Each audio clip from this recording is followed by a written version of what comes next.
Good afternoon, and thank you everyone for joining us today. My name is Sydney Everett, and it's my pleasure to welcome you to the How to Authentically Connect in a Virtual World event. As Washington University's hub of innovation and entrepreneurship, the Skandalaris Center is committed to providing a collaborative and welcoming event experience, and today's event is a part of our Skandalaris Center Startup Webinar Series. This is a platform for alumni and community members to share their knowledge and talents that have set them on a path of professional purpose, share their expertise, and support the entrepreneurial endeavors of our community of innovators and entrepreneurs. Today's conversation will be followed by a Q&A. So we'll have our speakers speak for about 30 minutes, and then we'll have a Q&A. So if you have any questions that come to mind throughout the conversation, please submit them in the chat box. You can either submit them in the chat all box or submit them privately to me via the chat function. So now it is my great honor and pleasure to introduce today's speakers. Jennifer Bardot is joining us as a banker from Enterprise Bank and Trust. She has over 20 years of experience working in small businesses in the St. Louis community in the areas of sales, marketing, finance, and recruiting. Jennifer earned a Bachelor of Arts in Business Administration at Fontbonne University in Clayton, Missouri, and two master's degrees from Missouri State University in Springfield, Missouri, in secondary education counseling and private practice therapy. She also has certifications in real estate and leadership. Jennifer was named top business banker 6 months into her banking career at Enterprise Bank and Trust by Small Business Monthly. She is involved in the St. Louis community by volunteering on the Recruitment and Service Supplier Committee for the Association of General Contractors of Missouri, corporate partner for St. Louis Art Museum, innovation mentor for St. Louis University, committee member for the Missouri Athletic Club, Charitable Society for Children, committee member for Diversity and Women's Group for the Association of Corporate Growth, advisory board member for Aligned Investing in the Workforce for Tomorrow. She has 3 boys and is a full-time mother to her young family. And also joining us today, we're proud to have Justine Frelker. Justine is a licensed professional counselor. For over 7 years, she has been a certified Daring Way, Dare to Lead, and Bold facilitator, all based on the research of Dr. Brené Brown. With over 20 years of experience in the mental health and personal development, Justine has extensive experience helping people cope with stress in a healthier way, communicate more effectively with people they love, and lead and walk in their whole truth. Justine is the author of 6 best-selling books, including her latest release, Rest and Receive. Her previous books are Ever Upward, Lessons in Ever Upward, The Mother of Second Chances, Taking Flight, and The Complicated Gray, which released as a #1 new release in Grief on Amazon. Justine's work can be found at the Huffington Post, the YouVersion Bible app, Reflective Prayer, Great Day St. Louis, Justine's YouTube channel, and many podcasts, including her own Authentic Enoughness.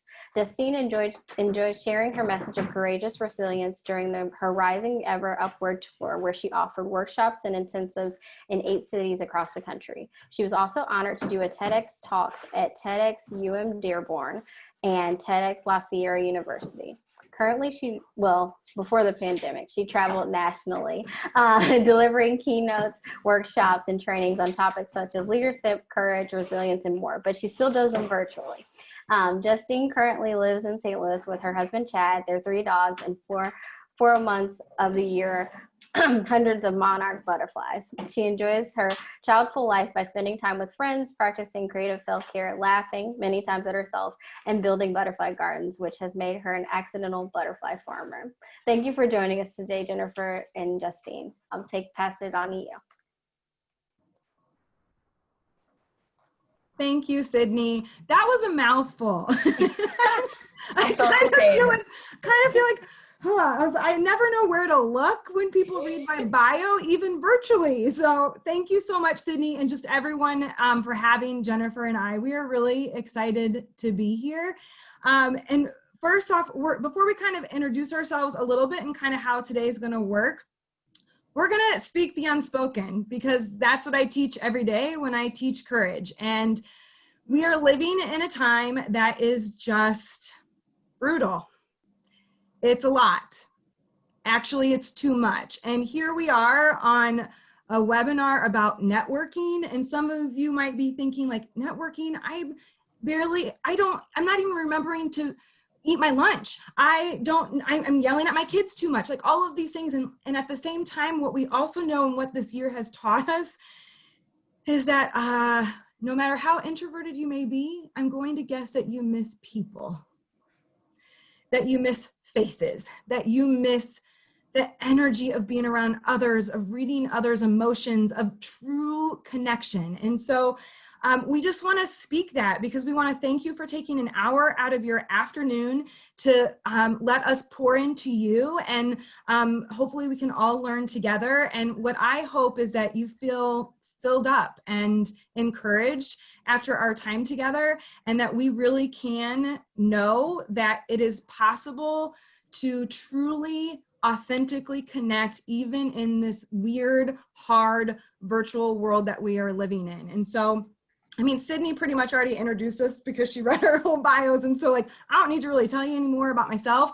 I do want to tell you a little bit about my friend Jennifer, who I'm so excited to be doing this with, because frankly, Jennifer's one of the first people that I met networking that I actually felt truly seen and valued by, and not kind of scratch my back and I'll scratch yours, used and moved on by. And so that's kind of what we're going to talk about today. And so I love that, Jennifer, I've been wanting to do something like this for a while because we're true friends and really champions of one another's work. And so I'm just really excited to be here. So thank you, Jennifer, for inviting me to do this with you. And I'm going to kind of turn it over to you because I don't love networking and you have taught me to love it.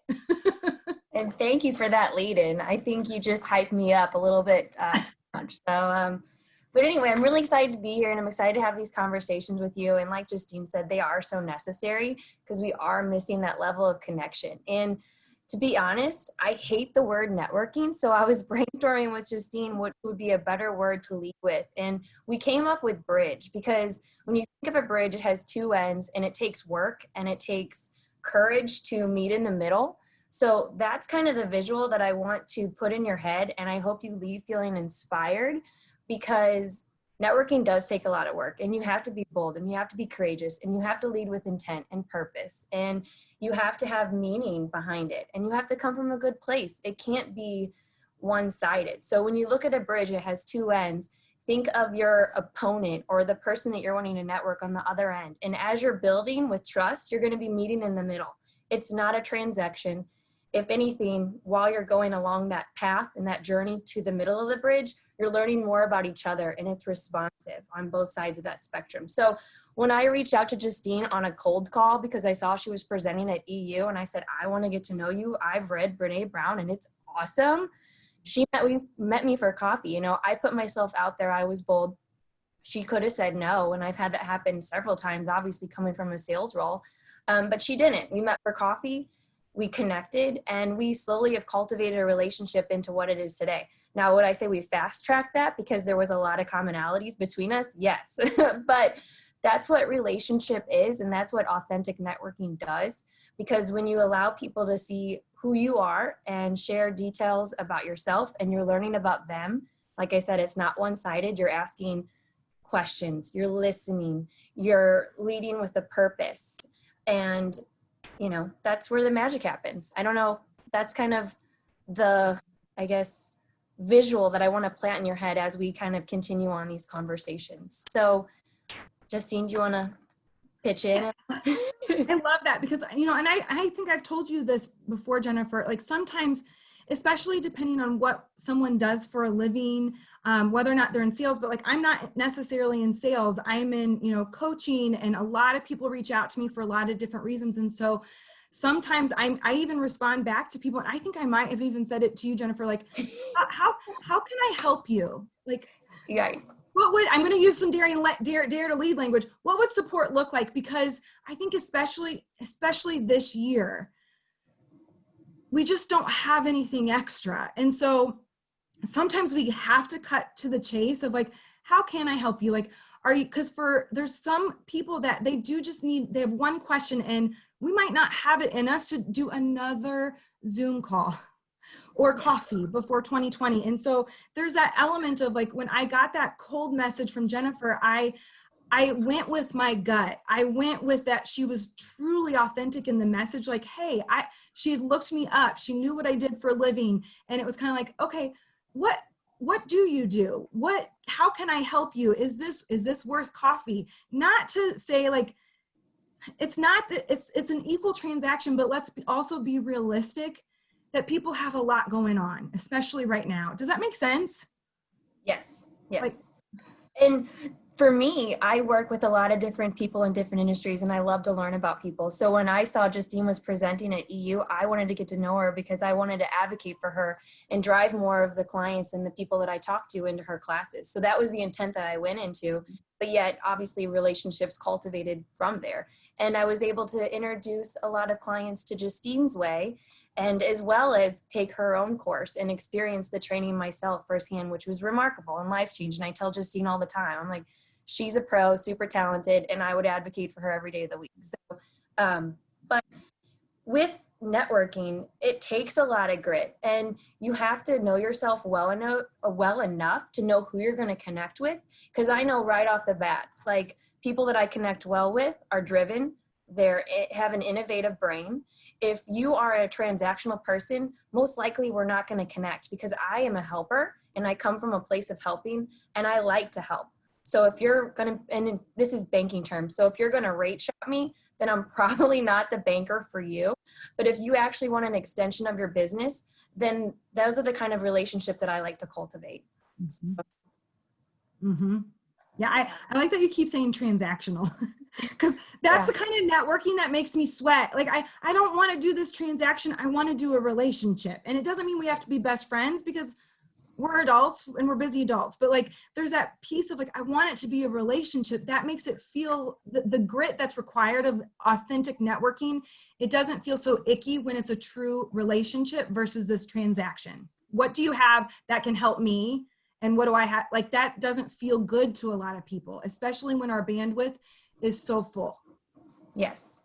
And thinking back pre-COVID, obviously there was tons of networking opportunities where you would go to an event and you would meet somebody and exchange business cards. But if that never led to anything more, then what was the purpose of that conversation? It was a waste of time from both sides of the table. If you leave with the card and then you have an intention to set up a meeting, to then have a coffee, to then who knows what comes of that. She's frozen. Stronger referral partners. I mean, that builds a relationship.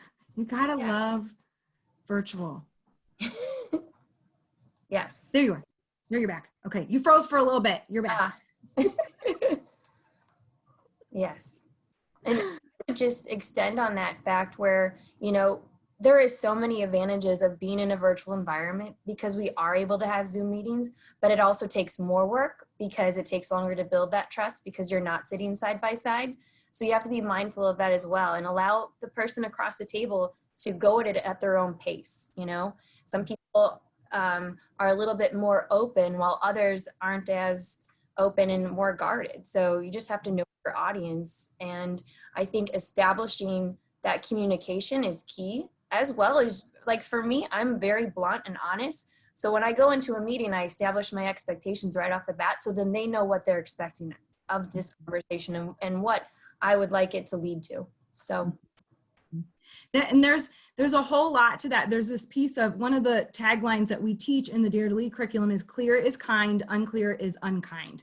And so when it comes to this virtual world where we are connecting, you're taking meetings, speak what you need. Is this a phone call? Is this virtual? If it is virtual, will you tell me if my camera needs to be on? Because it is not awesome when I have gotten ready to be presentable and no one else has their camera on, but it was like a Zoom meeting, right? And so like there is a lot of part of that authenticity and building trust to help that relationship make real connection is asking for what you want and need. Okay, great. I can take this meeting. Is this a 15-minute phone call or do you prefer Zoom? And if we're going to do Zoom, do you like cameras to be on or off? Like to really ask those questions from a curious place. And then also for me to say like, you know what, today I'm a phone call day, right? Like it's a phone call day, and just say that because that's where we're at right now. That's that grace and generosity that we're needing to give people in this world right now. Yeah, and to expand on that, I saw Lorna was in here. We just started 2 women's book clubs, and right off the bat, within the first 5 minutes, you're talking about the camera in Zoom. Well, it's women, and the way it was angled was not in a flattering position. So she was a friend of mine. I leaned in and I had that hard conversation. Hey, you might need to, move up that camera a little bit because that might be uncomfortable for people as far as not seeing your face. So just being in and being mindful of the fact that this is new for everyone, I feel like is so important. And, go at it own pace and be authentic and have hard conversations and lead with grace. Like Justine said, there's been plenty of times when I've known I've had too much on my plate. And once again, back to Lorna, she's told me, clear your calendar, Jen. You've got a lot going on. Everybody has a lot going on. We have kids at home learning virtually. And then how are we supposed to connect when we can't even have a conversation with our opponent or, person you're trying to have a relationship with. So, right.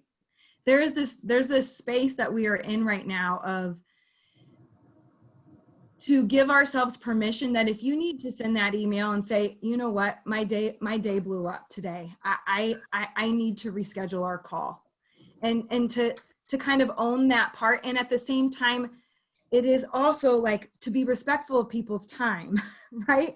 I also will say too, though, in this year, I wouldn't be mad about an hour that I get back in my day, right? Now how I'm going to get that hour back in, that's where some of that grace and generosity comes in, right? Like, that I totally get it. Your day's blown up. I actually don't have another hour for like 2 weeks. Is that all right? Let's get it on the calendar so that we're booked. And just to, again, be really clear and from that space of this time is hard and I still really want to connect with you because, man, I miss people and I want to build this relationship and figure out how we can serve one another from that place of service, not transaction. And so let's just state all expectations out loud. Yes. Yeah. And I feel like it's also okay to say, you know what, I know we were planning on meeting, but I feel as though the intentions that you have going into this meeting are different than mine. And I feel like leaning into that even further is really important because, as Justine had said in the very beginning, we're all stretched so thin. So if you can just be honest with yourself, because you're not going to connect with someone if you're not present, and then that's not kind to them either. So you have to be mindful of where you're at and, where they're at. Mm-hmm. Yeah. Speaking expectations is huge. When you don't name what your expectations are of yourself and of other people, they're actually running the show. And that can really grow resentment, and resentment is toxic to any kind of relationship, acquaintance networking, or that could be the thing that actually stops it from growing into a friendship. And so to really speak those expectations is very important, to know what our own expectations are and then to clearly state what they are that we have for other people. Doesn't mean that you're going to get them. Doesn't mean that they are capable of meeting them. But you still need to speak them. Yeah. And networking can still be fun virtually because if you already, and like pre-COVID, like I have continued to maintain all the relationships that I established pre-COVID by checking in and having these one-on-ones. And if anything, it's a more intimate setting. So you're allowing yourself to even build a stronger relationship because you don't have all of the side noise or the interruptions. So there's plenty of benefits that have come from COVID and this virtual one-on-one environment. And I would say, know who you are and know where you need to be, because when you do have authentic relationships, the advantage to that increases revenue as far as a sales perspective. It gives you the advantage to have a pulse in the market and see who the players are and where the transactions are happening. It's really exciting. And when you have that privilege to actually have people like Justine, like she sent people my way and I've done the same for you. When you have people authentically advocating for you, that speaks for itself. Mm-hmm, mm-hmm. Exactly. I love it. So what about how, like Jennifer, because I feel like this is an important piece because you are a master networker in my mind. Like you really truly are, and you've really been able to carry it over virtually. So like, what are some of like the really basic hows that you've done that? How have you done that? Like, because you work full time, you have 3 boys. It's a lot. And yet you're still like doing it in this really kind of service place. So this is what I love to do, and I love learning about people. And I come from a place of always wanting to help others, kind of like what Justine had said about servant leadership. Like, I come from a place of what can I do for you? Because I want to learn about you, and I want you to get connected within my network. So I have pretty much just continued what I've always been doing into COVID. It's just transitioned in the sense where it's not in person. Now it's, I'm in my house and I've been here since March. So it's more difficult personally to feel inspired because I vibe off other people's energy and I like to be in those loud environments. But as far as what I've been doing, it's the same thing. It's the same actions. It's the same purpose. It's the same intent. And I have been a little bit more creative. I've done plenty more speaking engagements than I've ever done in the past. So I've been putting myself out there more like Justine. So, yeah. Right. Yeah. And do you need to say no more often? We talked about this. Right. Yes. She was talking about the person that doesn't stop for lunch breaks. She was referring to me. So you're not the only one. Like, I've had so many people say, like, I don't think I ate lunch today. And I think my response to you, Jennifer, was like, hey, guess what? Just because we can do almost everything from a computer or our phones now, especially now more than ever, does not mean that you've turned into a robot. Right. You still let's flip that table. Yeah. What? I said, so let's flip that script and see if you can give us some tips and tricks as far as how to establish boundaries and what that looks like in this environment, because we have turned into more, I try not to say transactional, but it is definitely robotic, and you can flip your calendar much easier because there isn't any drive time. So yeah, it's so true. There's no drive time, which for some people was definitely a time that they also decompressed, right? Like they decompressed or they listen to their podcast, whatever it might be. And so I think when it comes to some of that, the well-being around just in this world, but also so that you can continue to connect authentically, is you have to take care of yourself. We are not robots. You cannot give what you do not have. You cannot give from an empty well. And so just because you can shoot an email off at 10 p.m. does not mean that you need to be doing that or that that is good for you or your business. And so there's this element of like having our own boundaries with work, with networking. Like, is it realistic that you can be doing networking meetings, during the happy hour anymore because you're at home? It's not the same as like stopping by a restaurant after work anymore. It's just different. And so really evaluating how much bandwidth do you have, to be realistic about that bandwidth, to also not compare it to anybody else's.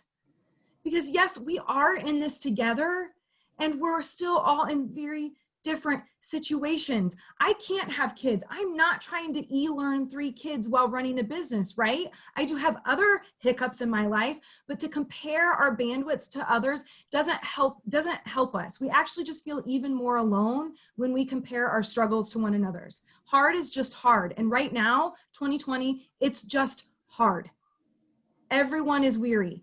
It might be a special nuanced kind of way of weary, but it's weary. And so be realistic about what your bandwidth is without comparing to anyone else. And then there's also this element too, that I don't judge it. How many of us say well, I should be able to do this. Like, I'm trying to grow this business. I should take that meeting. It's not helpful to judge where you're at. Like, what would it be like for you to really learn? Part of the courageous work that I teach is like that self-awareness. Daring leaders are self-aware and they practice self-acceptance and self-love. And so to really be realistic and not judge yourself, to be kind to yourself. Speak to yourself the way you would speak to your loved ones, not berating, babying, and yelling and shaming yourself, because shame will never create change, not meaningful, sustainable change. It's actually grace and connection and trust building that does that. So boundaries are really, really, really important. I mean, I think the other piece that's huge is just that from that place of generosity, your bandwidth is taken up, and so is everyone else's. And so it's to really come from that place of service for yourself and others that they just may not have it to give right now. And that doesn't mean it's an easy pill to swallow or that you don't expect more from them, but people actually are not withholding from us on purpose. We kind of are, we're very much done in a lot of different ways. And so what would it be like for us to practice that skill set of empathy and sit beside others and kind of be like, this is really hard. How are you holding up? I know that question is kind of getting old, but like, no, for real, how are you holding up? And I'm going to stop and listen. I want you to answer that question in my email. And if you don't, I'm going to ask it again because I care about you and we're building relationship here. Mm-hmm. I could go on and on about boundaries. Yeah. And I love it because that's exactly what a relationship is. You got to be asking those questions, and you have to come from a place of truly caring and wanting to hear what their response is, because it's both sides. It's that bridge. You have to be engaging, and yes, and they want to be heard. And I know those questions are hard right now because we are still in this uncertain times, but to feel inspired and to feel supported is so important, and it builds trust. Yeah. Yep. You don't get trust without vulnerability. Yeah. Yeah. Yes. Yeah. I love it. Yeah. I love it. Well, do you want to take some questions, Jennifer? What do you think? Sure. That sounds great.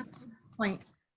Do we have some questions? Yes, so we have one question from the audience already, and then I've got some questions that were previously submitted, but we got a couple questions coming in now. So the first question from Greg is, how do you connect and get contact information for networking follow-up in a virtual conference environment?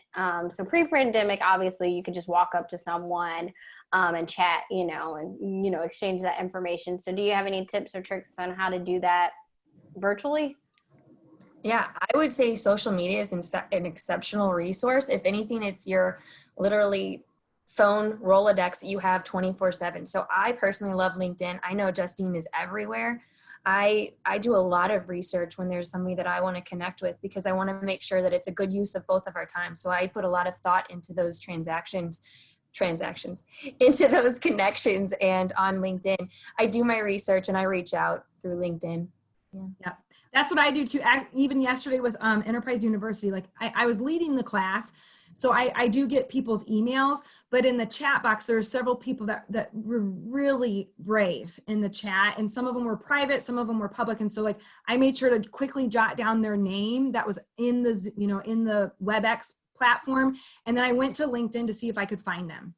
Because I also had kind of where they worked too from what Enterprise University sent me. And so, I sent off a couple messages on LinkedIn yesterday and just said, hey, like, I just wanted to thank you. It was super brave. And thank you for trusting me enough with that part of your story. Here's an answer to your question or whatever else. But I think if you're on one of those virtual conferences, like I know I'm doing MoSherm and STL Sherm coming up, but like, if you see someone's name on there and you liked what they said, or like whatever, you've heard of them, be real and find them on LinkedIn and just kind of say, hey, I saw you so-and-so on this platform. I saw that we have this in common.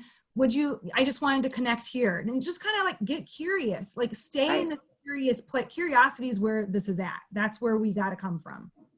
Yeah. Using this as an example, you could literally take a screenshot of all these names that you're seeing on this wall and reach out to those people and have conversations with them, because that's the new norm. This is how you're going to be networking. You're not going to have a whole lot of face-to-face meetings anymore unless those relationships have already been established, more or less. So be bold, be courageous, and think creatively. Think about things you haven't done in the past. So the next question from Christine goes to what you both spoke about with like maintaining boundaries. And so the question is, outside of network, there's a lack of breaks that this person is experiencing between business meetings that's affecting them and their team members. And so how do you have any tips for establishing boundaries with clients who aren't necessarily aware of the back-to-back meetings that someone might have on their calendar? Do you want me to take that first? Yeah, go for it. I mean, first thing that comes to mind is time blocking. Obviously, boundaries is an area that I need to improve on, and Justine will tell you that. But I would say if you're very mindful of the fact that this is kind of a common trend in your scheduling, pre-block out the times. I mean, I wake up in the morning and I know for the first hour, that is when I work out. No one's going to be interrupting. Clearly, no one's awake when I'm doing that. But block those times out. Blocking out time allows you to have more strategic thought and then there won't be any interruptions because you've already committed to yourself that this is time for me to rest, or this is time for me to take lunch, or whatever that is for you. Mm-hmm. There's also this piece, this is tough, and it may not be possible with all clients, right? However, there is this element that when we don't say no enough, right, you're the one that gets to deal with the repercussions of that, the resentment, fatigue, tired. Then the people, most likely the family that you live with, then really gets the repercussions of that. And so one of the mantras that we teach in the Brene work is choose discomfort over resentment. I know saying no, or saying something like, that doesn't work for me right now. Could this work for you? I know saying things like that is tough for a lot of people, especially women. I also promise you, if you say no more, your yeses are actually your real yeses. It also means that you're not the one living all mad and resentful at people because you're doing everything. Well, you're the one not saying no. And again, that may not be possible in every situation. There is a lot of power. Like I had a company reach out to me today, and I had multiple keynotes yesterday. I have this today, and I have to be mindful of my bandwidth when I am speaking right now. And so they wanted a meeting last minute. I said, I can literally do it at 3:15. I gave him one choice because I'm taking the day off tomorrow with my husband. And I that was priority. He wanted a meeting within like less than 10 hours. And I was like, I got 3:15. He goes, great, I'll call you then. Ask for what you want and need. Say no when you need to say no, and say yes when you need to say yes. Yep. The resentment is key right there. Yeah. It is. Allowing others to, get a glimpse as far as what's going on in your world, because maybe then they'll be more in tuned as far as their intent and how much time they want to take as well. Yeah. I've used the word bandwidth a lot. I don't have bandwidth for this right now. Can we do this next week? Yep. Okay, great. What else? So this question goes a little bit to the how you talked about like doing the research to connect with people. And so this question from Larry is, do you have suggestions on how to relate quickly with a new contact or identify those things? Because, there are people who want to connect without feeling like it's intimidating, aloof, or just completely missing the mark in those connections. And we got a few questions like that pre-event, is like, how do you connect with someone without, completely blowing it? Jennifer, you want me to do the vulnerability question first, and then you can do the master networking? Sure, yes. Okay, so there's no such thing as fast tracking relationships. I mean, you will meet people that you hit it off with. Like you do, and that's okay. We don't need to apologize for that, right? We don't get to fast track trust though. Trust and vulnerability build slowly over time, layering on top of one another. It builds slowly, and it builds, we have to have trust in order to build connection, and we have to have more connection to build more trust. And so there's not necessarily this fast tracking. I will say, if we're going to be really scared of screwing it up or not connecting fast enough, then I think we're self-sabotaging it in many ways. Be real, be yourself. If you see something on their LinkedIn or their social media that you identify with, drop that in and just be like, hey, can you tell me more about that?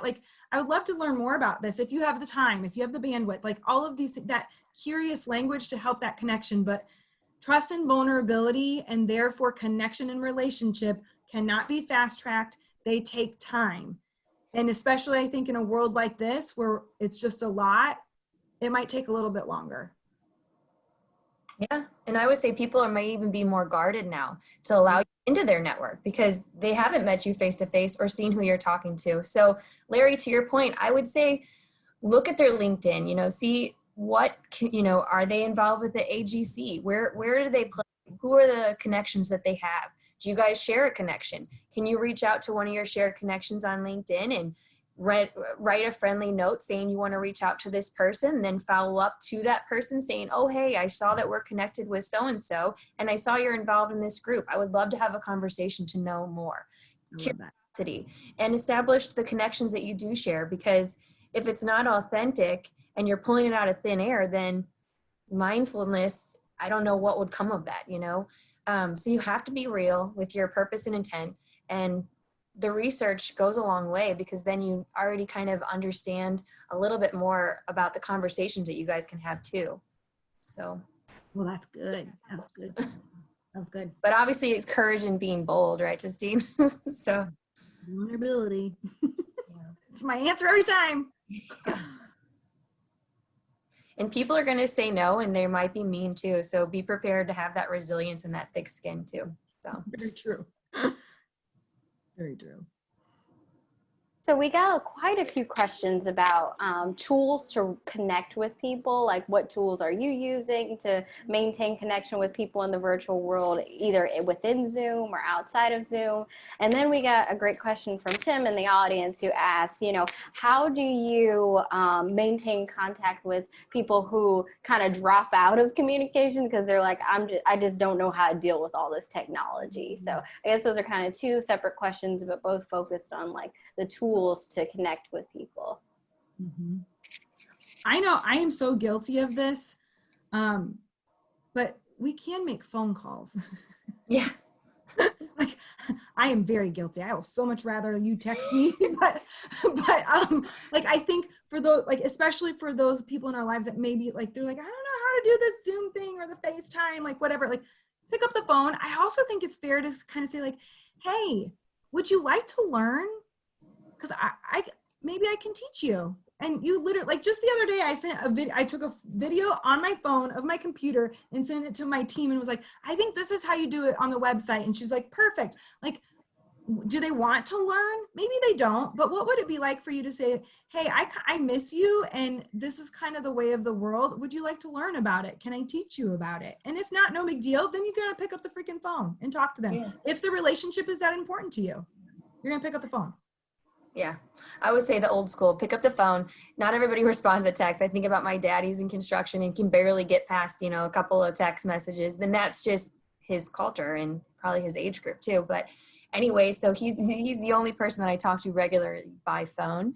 But I mean, we do have so many different means of communication. And what's really cool about COVID is you can connect with people internationally now. It's not odd. So and there's tons of different apps that allow that too. You can pre-record something and then send it on for, you know, different intervals within their life as well. So I don't know. I think it comes down to, yeah, allowing them to learn if they want to be taught, but then also, you know, maybe there's something deeper that's taking place. If they're not responding to your emails or your texts, maybe something is happening and you have to be mindful of that as well. Yeah. There, and with that said, because I follow all the nudges in my life. Like if they're not responding, and you feel that nudge to kind of check in, just kind of be like, hey, I don't want to bug you, and I know you might have a lot going on. I hope everything's okay, and to that true care and concern. I will also say, if someone pops in your head, send the message, send the text, send the Facebook message, the LinkedIn message, something, because follow your first nudge. Like right now, especially, that connection and that thought means more to people than you probably will ever know. Yeah. And I work with a lot of small businesses, and obviously small businesses are struggling right now. So you never know what's on their plate. And I always try to lead with love, you know, like there's passion behind my helping because I want to see them make it through. So I send follow-up emails with grant opportunities or, you know, different things that I feel as though would leave them feeling inspired and feel that support, because I feel like once you've extended that, then they understand what you're looking for, and you're truly coming from a place of, hey, checking in. How are you doing? What's going on? Let's have a conversation. I love that. Good. Thank you both for sharing that. I think we often forget that the phones still exist because of all this technology. So another question that has been a really people have been excited about it in the chat, and then we also got quite a few questions about it prior to the event, is any suggestions for upbeat icebreaker questions that you found effective? This person, Jeremy specifically, wants to use it in a big trade association virtual meeting with breakout rooms for networking, but a lot of people have just been saying across the board, you know, any icebreaker questions to make it a little less awkward. I only have two, and one of them is totally like a courageous therapist one, like, but it totally gets people engaged. Like, so the one that is not super light is, how do you feel today in 2 to 3 words? Because you actually aren't feeling just one way, despite what we have taught or how our brain wants to tell us. And so, like, when you see that chat box light up with people like weary, hopeful, tired, fatigued, mad, like, and it's just like, me too, me too, me too. It's just, you are automatically connected right there on that call. My more fun question to break the ice has been, what food could you not have survived this time without? Because let's be honest, like, we're finding some comfort in our foods, right? Or maybe you learn to make something new. So that's been one of my more lighthearted ones. Yeah. And I'm always about personal development. So it's like, hey, what's the latest book that you've read? Come on, give me some new material because I'm running out. Or what's your latest binge show on Netflix or, Hulu? And then another one we've used here recently, which is kind of sad because it's like, hey, where were you supposed to travel? Or where's a place you would like to go? So I don't know if those are helpful, but just be creative. And I think it also depends on who your audience is, because you want it to resonate with them and you want the conversations to get started. So I would be mindful of that as well. And so a question, we got quite a few questions prior to the event about kind of emotional health in this virtual environment. And so people have asked, like, do you have any suggestions on how to build more emotional health into these kinds of virtual connections or virtual conversations? So Justine, you said a little bit with like, describe how you're feeling in those 3 words, but any other tips on how people can make sure that's a priority in these conversations? Specifically, a lot of students asked, how can they do that when they're not necessarily in the position of authority, when they're talking to a professor or an advisor or a colleague? Mm-hmm. There's so much power in that. How are you? Like, really, how are you doing? And there's also a lot of power in you modeling the emotional well-being work for the people that you're in communication with, right? Like, my strongest tool in teaching this work is to model it for you. And so I use lots of feeling words. I talk about boundaries a lot. I say no a lot. I ask for what I want and need. I actually do real self-care because I have to be able to, I can't give what I don't have. And so there's this element of like, so many of us are just so wrapped up in our own stuff right now. When you pause and stop to really get curious about how someone else is doing with curious language, like, what's up? Can you tell me how things are going? Help me understand what's going on for you. Things seem hard. Like, using language that's curious just really, really helps people feel seen. And obviously I'm a therapist by trade, so I love feeling words. And like, right now, our new data is pointing to that. I know emotional intelligence is what it's all about. I need you to actually have emotional literacy though, so that you can be intelligent about those emotions. And right now the data is showing us that the average human has about 40 emotions that they can recognize within themselves. You have to be able to recognize it within yourself in order to recognize it in other people. And that's part of the skill set of empathy. And so that's that self-awareness piece. We can't just keep plowing through, working through, Netflix binging, drinking, eating, yelling, cold shouldering, hustling, striving through our emotions. Unprocessed emotional pain is never benign. We have to be able to name it correctly and speak it out loud and cope with it in a healthy way and allow it to move through. That was a super therapy answer, Dare to Lead facilitator, but I kind of don't ever miss an opportunity to share it.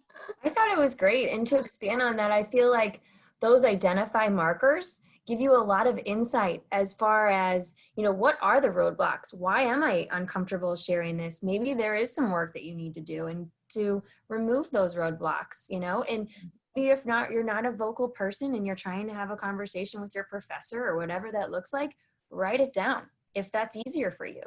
Different ways to communicate. Maybe someone isn't vocal or able to engage in a conversation because it takes more time for them to process. So I think, you know, allowing yourself to be in tune with yourself really allows you to communicate more effectively and build that relationship if the person that you're talking to truly cares about you and your well-being. So Yeah. Absolutely. So Isabel in the audience has asked a question about, knowing that communication is a two-way road, have either of you ever made the decision to drop attempts of building and maintaining a relationship with someone or connecting with someone? And under what conditions did that happen? And was it a difficult decision? Yeah. yeah, obviously, I mean, you can't connect with everybody. You got to be honest with yourself. I mean, which story I want to share. I mean, you know, I'm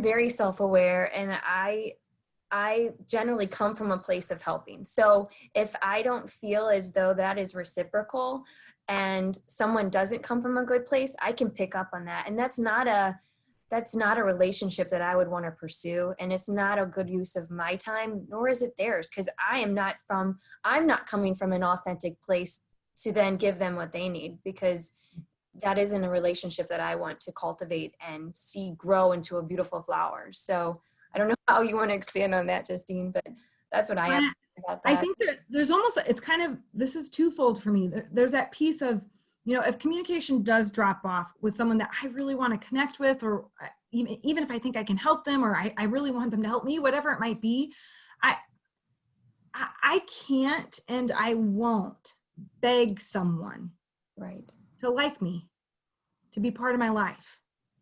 Like, I won't. I'm not going to hustle for my worthiness, and you don't need to either. We just are. We are worthy and we are enough. And so like sometimes we do have to let people go. With that said, that doesn't necessarily mean it's forever. Like that, it just might not be the right timing. It might not be the right season for either one of you, both of you, whatever.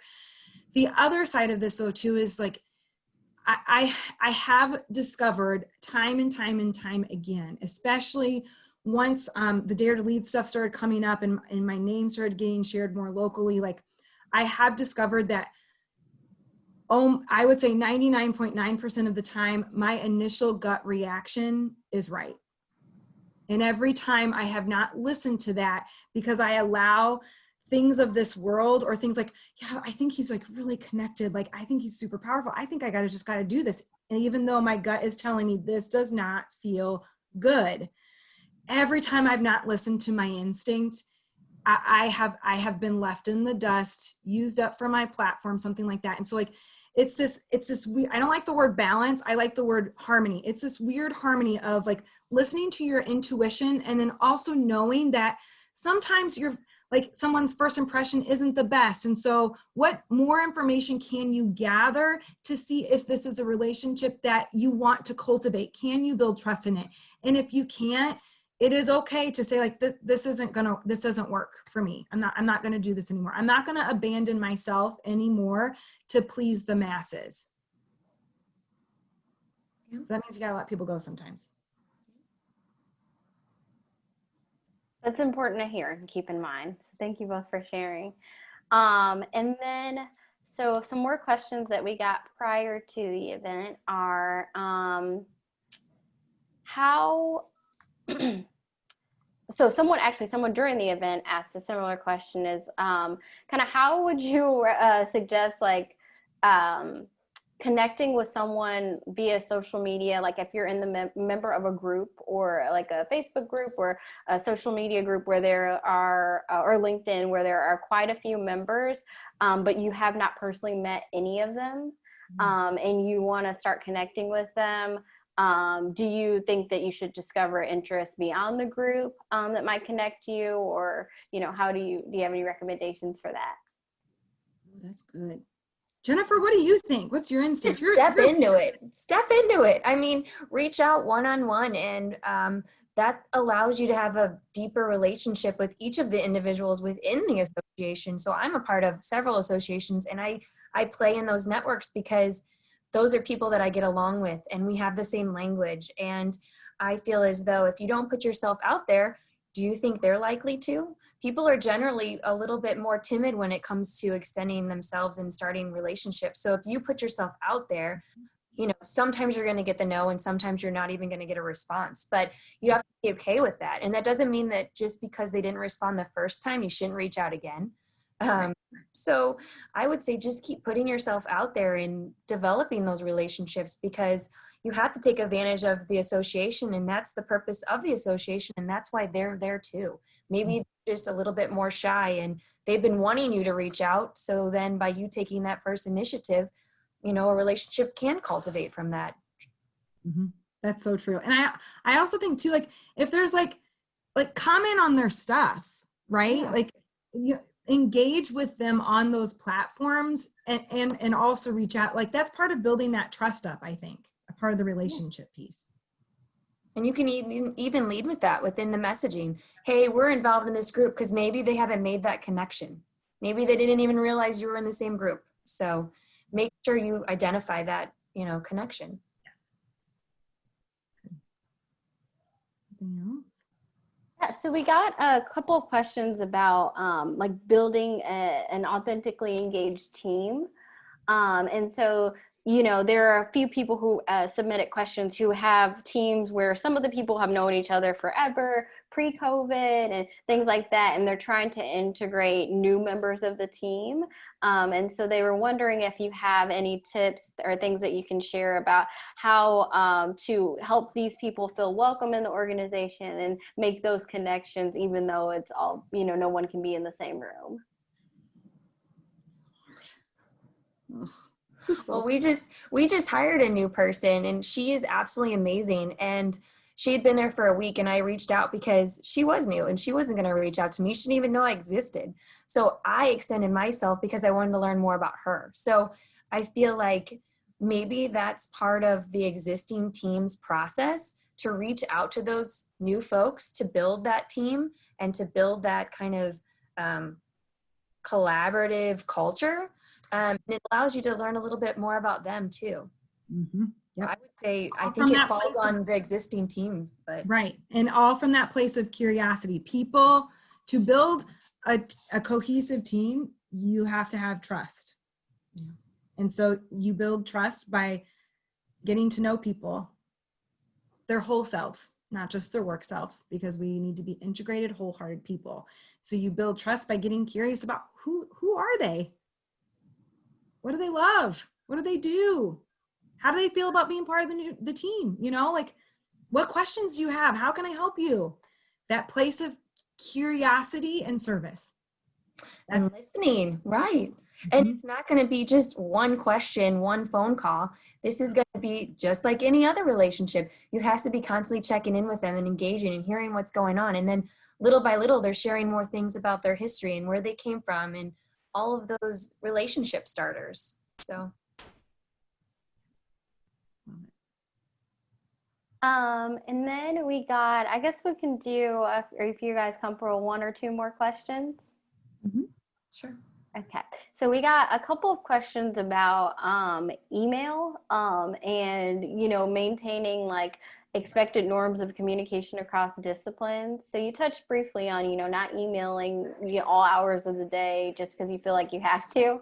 But, you know, how can someone manage when they're worried about over communicating via email and relying too heavily on it? And then how have you balanced, you know, the expected norms of communication across all these platforms? The expectations is so tough, right? Like my husband oftentimes has to be like, babe, it's an email. Technically they have 24 hours, I believe. But we live in this like new world where everything's like really like connected, and I'm like, just respond. I'm responding right away. Like that's just not what it is. And so I think being really clear, first off, I also will always resort to getting on a call, whether or not it's a phone call or a video call, mostly because I might be a writer, but I'm not the best communicator over email. And email stands a lot of chance for people to live in the stories that they make up, because tone and context is left out. So I'm one of those that like, you can't over communicate on email because it's email. how many emails ago did we really need to have picked up the phone? And for me, I don't really know if there's any standardization. I go on feel. If I know that the person that I'm talking to is better for a Zoom, then we're going to do a Zoom. It's not about me. It's about the person I'm talking to. Like I referred to my dad earlier, there'd be no way I would get on a Zoom with him. I would think that his phone was hacked. Like, would I call him? Yeah. So it depends on who your audience is and how they communicate. I think that is really essential.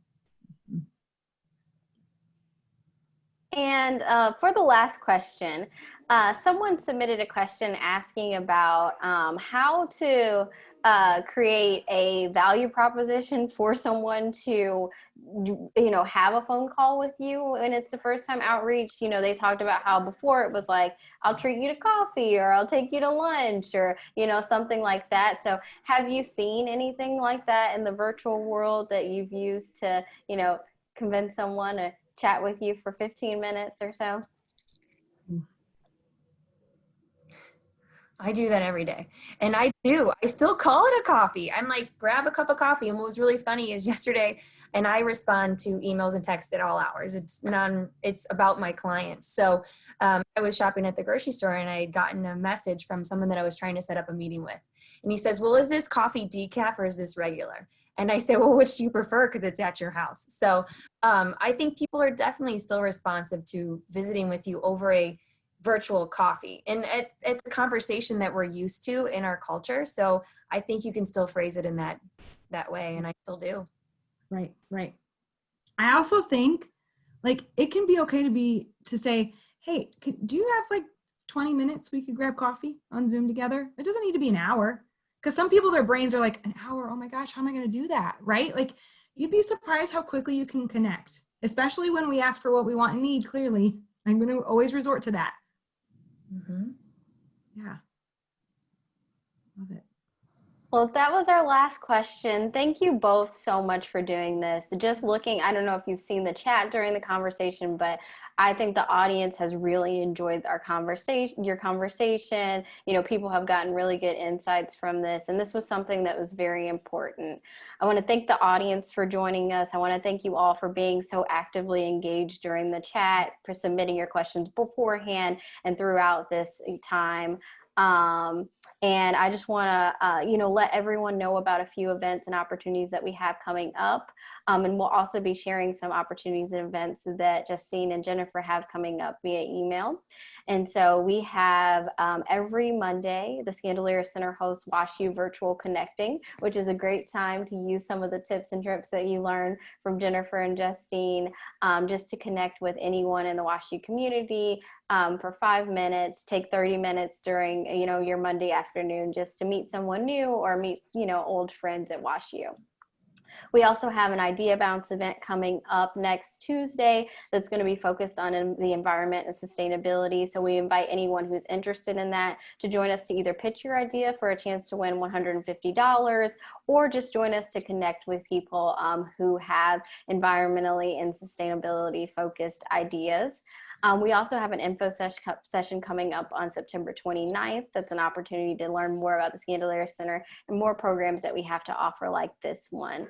So thank you everyone for joining, and just have a great afternoon. And thank you again, Jennifer and Justine. Thank you. Thank you. Thank you all.